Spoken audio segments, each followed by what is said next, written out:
ఈ ఏడాది అతి తక్కువ బడ్జెట్తో నిర్మితమైన బాక్సాఫీస్ వద్ద భారీ వసూళ్లను రాబట్టి నిర్మాతలకు, బయ్యర్స్కి కాసుల వర్షం, కనక వర్షం కురిపించిన చిత్రాల్లో ఒకటి సింగిల్.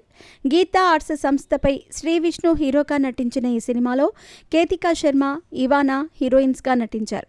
కేవలం 7 కోట్ల రూపాయల ప్రీ రిలీజ్ థియేట్రికల్ బిజినెస్ని జరుపుకున్న ఈ చిత్రం విడుదల తర్వాత ఏకంగా 17 కోట్ల రూపాయలకు పైగా షేర్ వసూళ్లను రాబట్టింది. అంటే దాదాపుగా 10 కోట్ల రూపాయల లాభాలన్నమాట.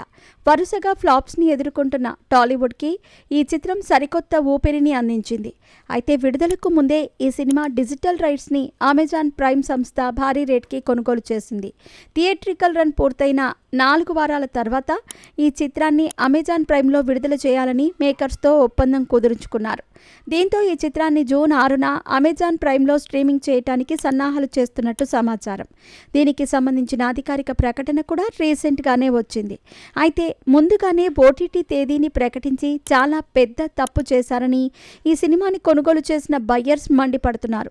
ఎందుకంటే మంచి థియేట్రికల్ రన్ ఇప్పటికీ వస్తూనే ఉంది. మరో 2 కోట్ల రూపాయల షేర్ వసూళ్లు వచ్చే అవకాశం ఉన్న సినిమాకు ఓటీటీ విడుదల తేదీని ప్రకటించటం వల్ల చాలా ఎఫెక్ట్ పడిందని అంటున్నారు. ఈ అంశంపై ఇప్పుడు ఇండస్ట్రీలో పెద్ద చర్చ నడుస్తోంది.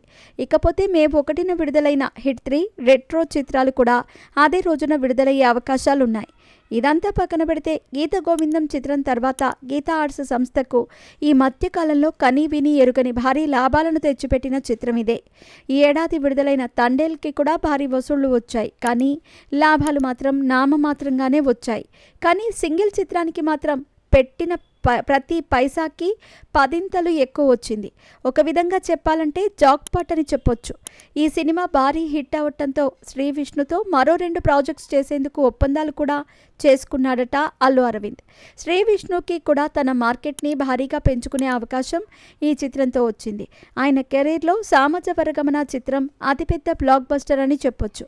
ఆ తర్వాతి స్థానంలో సింగిల్ నిలిచింది.